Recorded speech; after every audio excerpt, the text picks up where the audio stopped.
Hi there, Dr. Julian Bollider here from the Australian Urban Design Research Centre, presenting a report that we prepared for West Australian State Government last year, which was called Transit Precincts for People, Overcoming the Barriers to Successful Transit-Orientated Development in Perth. This is a timely piece of research because state government in various iterations has been attempting to deliver transit-orientated development, which is typically higher density residential and commercial land uses around public transport hubs since the 1950s, since the 1955 Stevenson and Hepburn plan. Both in that plan, the corridor plan from the 1970s, Network City in the 1990s, Directions 2031, and now Perth and Peel at 3.5 million, which are state government overarching planning documents for Perth, all have had transit-orientated development aspirations. The reality is, however, despite this prolonged policy focus, typically there have been minimal outcomes on the ground. One of the only real todds which can be identified in Perth, TOD being short for transit-orientated development, is the Coburn TOD, which was developed over the last decade or so by Landcorp, now Development WA. However, it is very much the exception and not the norm. There are considerable barriers to delivering conventional transit-orientated development in Perth. This report and this presentation gives a brief summary of some of those barriers, as well as some potential mitigating strategies. So, in terms of our research methodology, there's a lot of experience on the ground in Perth in terms of various professionals working either for private industry or government in attempting to deliver TOD. So what we did hit the books and do a literature review on current densification strategies in Perth and the literature more generally. However, we felt that the best source of information on this, as it relates to Perth in particular, will be interviewing experts in the field. So we interviewed transport professionals, state and local government planners, design professionals, land developers, and community consultation and professional members. To understand what they thought was the dominant barriers to transit-orientated development in Perth, the TOD, and how they could be overcome. The report was published last year and certainly was of interest to our state government partners. So I'll jump straight into it. So the dominant barriers to delivering TOD in Perth. I won't talk about them in detail now because we'll go through them one by one, but the first is transport infrastructure determining precinct design. Over 80% of our respondents, our interviewees, felt that was a significant barrier to achieving TOD. A separation between proposed TOD development and existing town centre activity was also another major factor. And also there being just really a lack of state government guidance to local governments who are attempting to deliver TODs. So let's dive into each one of those in a bit more detail. So the first barrier, transport infrastructure determining precinct design. This barrier is really about the fact that often transport provision government departments have much more power than the Department of Planning in terms of planning decisions. So whether that be main roads or the Public Transport Authority, these departments wield a lot of power. So what we often find with attempts at delivering TOD in Perth is that while a station precinct might be well connected to public transport in the form of heavy rail, it's really difficult to get to because there's a sea of car parking, for instance, surrounding the station, or that the complex knot of regional rail and road infrastructure makes the precinct around the station very difficult and uncomfortable to walk in. So we often find that in Perth, and I think Coburn, while it's essentially quite successful as a TOD, it does suffer from some of those problems. As one of our interviewees said, I think this brings us to the real barriers of TOD, and that is you're dealing with the PTA, Public Transit Authority, and Main Roads WA. In addition, they are essentially immovable for any discussion about doing things differently, doing pelican crossings for pedestrians, doing any of the other things you might like to see enhance connectivity. It's very clear you don't stand a hope in hell in terms of their standardised approach to roads, road speeds, urban design, pedestrian crossings, and all those issues. This was from a land developer who's been involved in attempting to deliver TOD in Perth. And certainly Coburn is successful in some respects, but we look here. at the Coburn Central Station, which is located in a median of the Kwinana Freeway. So even by the freeway is disconnected from what else is going around it. And then we can see there's a bus drop-off here, which then creates another barrier to people walking to the station. And then seas of car parking to the north and south, which really work against people actually living in the precinct, because the kind of visual effect is one of it being a car park in some situations. And we can see here the bus drop-off, which serves to some degree to disconnect the urban precinct from the train station in the freeway median. Okay, the second major barrier that we identified, and our interviewees identified, was the fact that often where we're trying to do todds is not where existing town centres are. An example of this is in Mandurah, where the Mandurah rail station is nowhere near where the town centre is. So what that means is people need to hypothetically get the train and then get a bus to get to the town centre. And the act of having to change between transport modes like that is one that dissuades a lot of people from getting public transport. It's just too much hassle. And we can see this diagram here was based on Morley, but there's a similar thing potentially happening with the Morley Metronet hub, which is located, the station of which is located in the freeway median, and is actually separated from where the town centre is, which is notionally the Galleria shopping centre, which is a couple of k's to the west.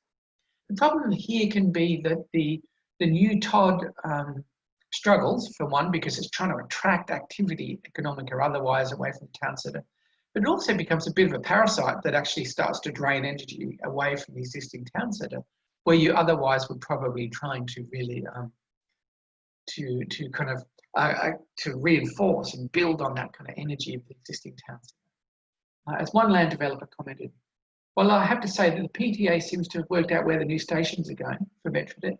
They're not necessarily in the best planning locations.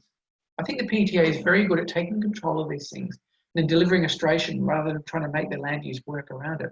And trying to make the land use work around it rather than the other way around. Just because you want it to happen doesn't mean it's going to happen. So this is a fundamental issue of planning and really trying to correlate where the TOD is with the existing town centre activity.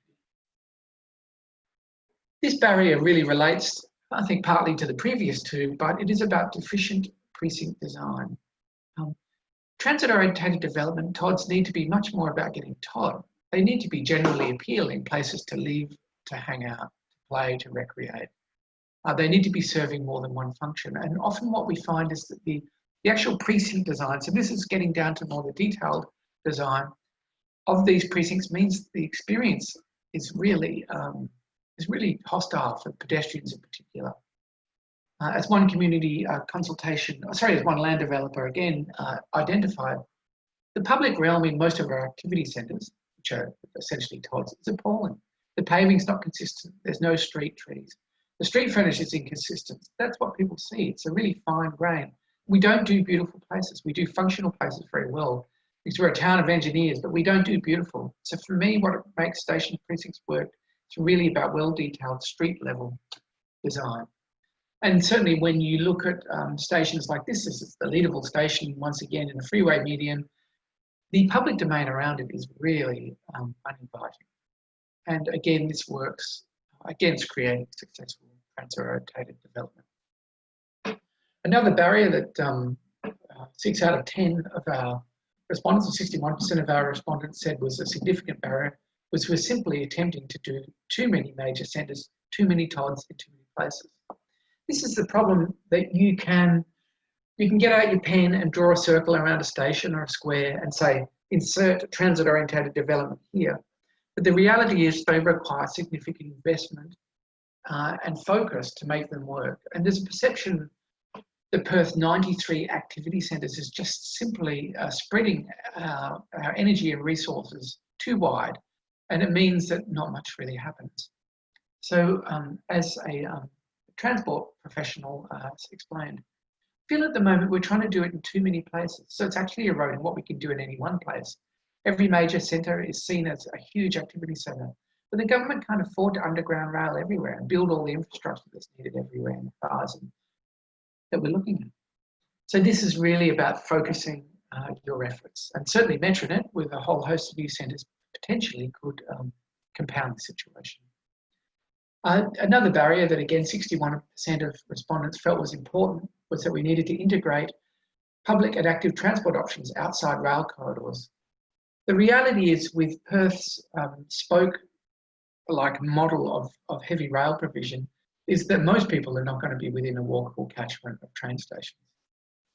As you can see, as the lines kind of radiate, the wedge between them gets increasingly large. Now, Metronet will tackle this to some degree, but really what we need to be doing better is developing todds that are actually accessible by a whole diversity of different means. Electric scooter, bicycle, walking, and cars. At the moment, generally it's a situation where most people just drive to a transit hub and then get heavy rail, if indeed they just don't drive to work.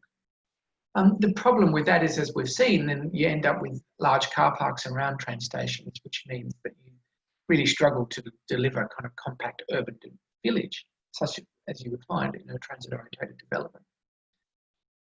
As one of our respondents put it, we're putting a hell of a lot of money into these and the rail network, but actually what you need is integrated transport strategy that looks how you can get around.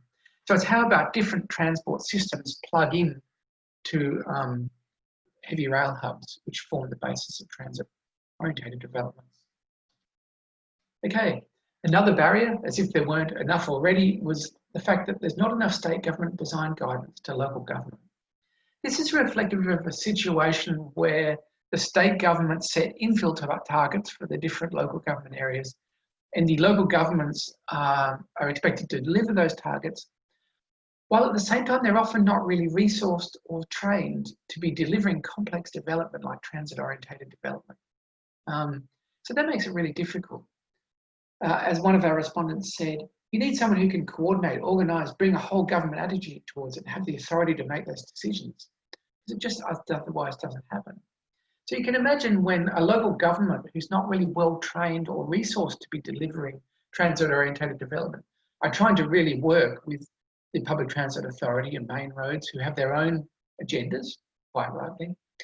Often the local government isn't really able to deliver the kind of outcomes that really are being sought for transit-orientated development.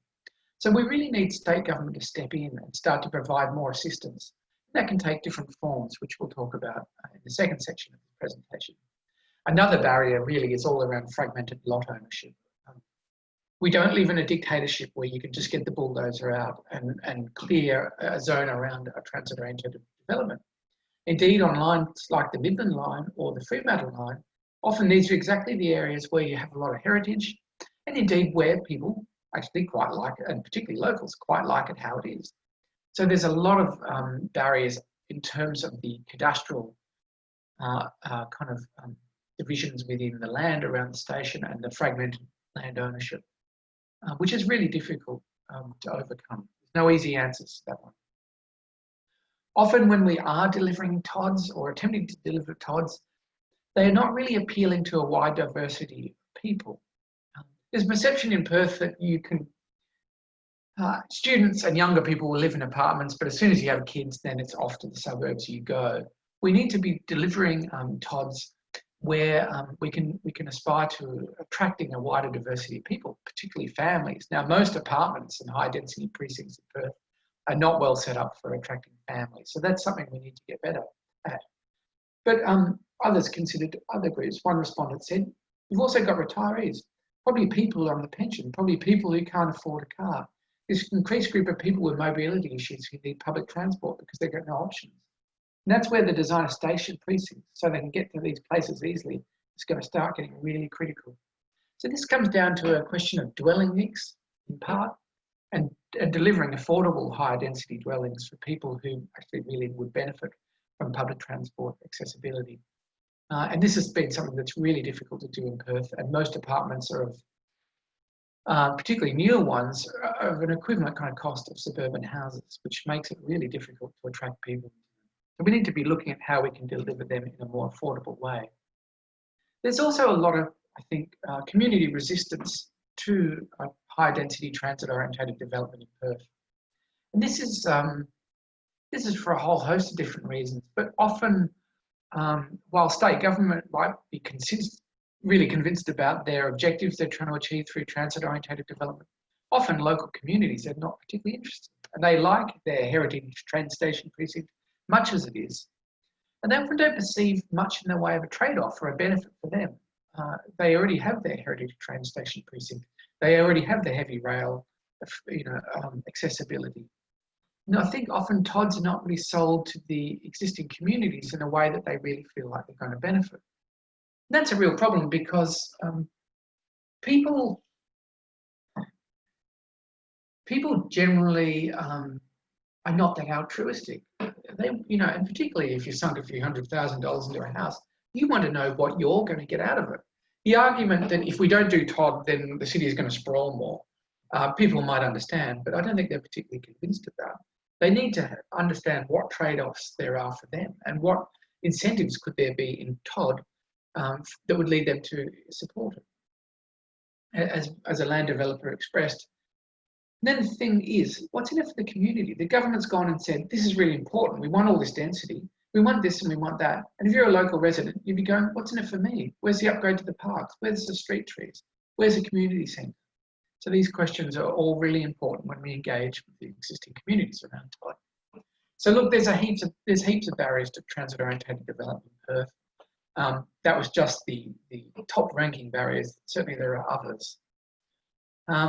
And this is really what happens, I guess, when those barriers run riot. This is a diagram showing a map showing Perth's activity centres in the darker orange, and the black dots are little lots that have been infilled since we got our first big plan for urban consolidation in the early 2000s. So essentially what's happening is it's been really difficult to corral development into a walkable precinct around an activity centre, and a lot of that development is occurring in backyards in what's called background subdivision. So it's a subdivision of backyards. You see a lot of it in Beachborough, Bayswater, Belmont, where a lot of this is happening in the Balga and the inner northern sort of corridor.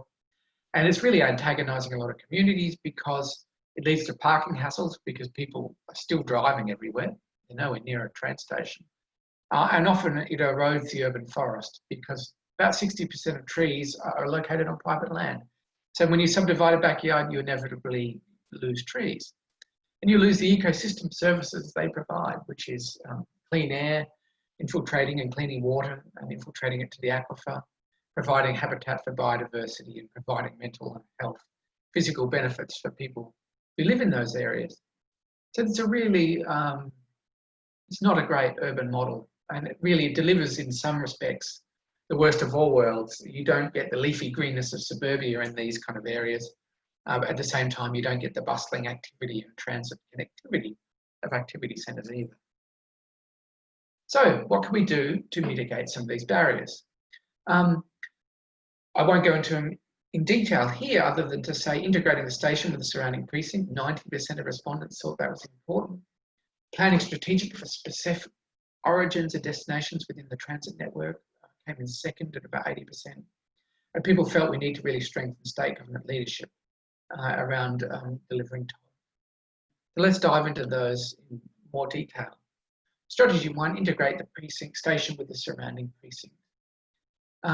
So you need to really think about a TOD in terms of being a precinct which delivers a whole bunch of different services and delivers amenity and has a rich patina of urban life, as well as having public transport connectivity. It's not just about connecting people to rail and plugging them together. It really is about creating a really vibrant, diverse precinct, which is really integrated. So it's very comfortable to transition from your bicycle to the cafe to the station platform, and the whole transition is seamless. The recommendation we had was ensure community-led and dynamic design principles are the first determining factor, not transport infrastructure. This can be implemented through specific and prescriptive desired design outcomes to enable development to deliver on these objectives and not be misinterpreted or diminished as one of many considerations. So this really goes to the process of how we deliver TODs and how we work with these really powerful state government departments like Main Roads Department or the PTA, Public Transport Authority. Okay, strategy 2, we need to plan strategically for specific origins and destinations within the transit network. Okay, firstly, we need to limit the major redevelopment centres. Pick a couple of important ones and then really go for it. Get the state government in there, pre-funding infrastructure upgrades, and really bringing the kind of the funding and the planning know-how of state government to bear on these transit-orientated developments. We need to really not spread out efforts too thinly, which has been what we've typically done to date. So obviously that has implications for Metronet, which relates to a whole bunch of new centres. We also need to really try and cultivate centres which are not just CBD focused. So typically Perth is very monocentric. Most of the employment is occurring in the CBD. We need to be trying to actively decentralise employment to these more suburban todds, which is not easy to do. It's an aspiration worth considering. Strategy number 3 was strengthen state government leadership and introduce TOD redevelopment areas. So by an act of state parliament, Development WA can actually excise land from local government control. Now this doesn't mean they should override local government concerns, but what it means is a zone can then be kind of planned in a wholesale kind of mode. The idea of redevelopment areas you've probably had some experience of like Elizabeth Quay, which was delivered by the Department of Planning as opposed to the City of Perth. So that's one example. East Perth was another under the East Perth Redevelopment Authority. So this is really where the state government is able to go in and take some control and plan holistically for development. They have a lot more resources than local government, and typically they have more expertise. Of course, you need to work with local government hand in hand as a genuine partner.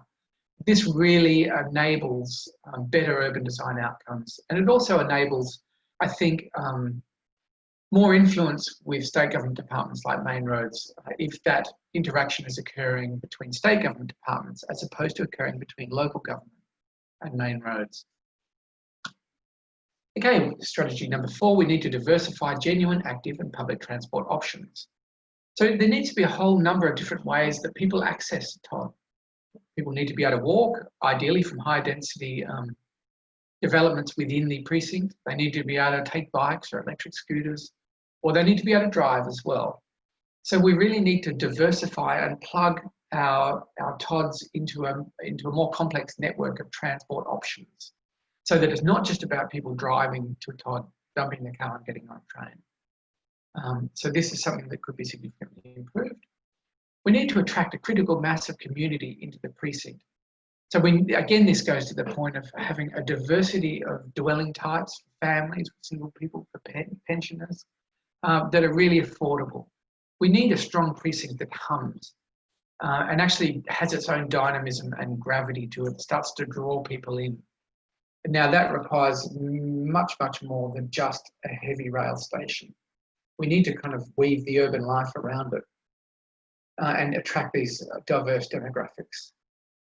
So that TODs are a place of land use intensity, but also activity and real urban life, something that Perth could benefit from. Strategy number 6, we need to communicate unique benefits and trade-offs of density. Again, this goes to that point that people are just not that altruistic. They've already got their heritage train station precinct. They've already got the trains, they've got the convenience of rail.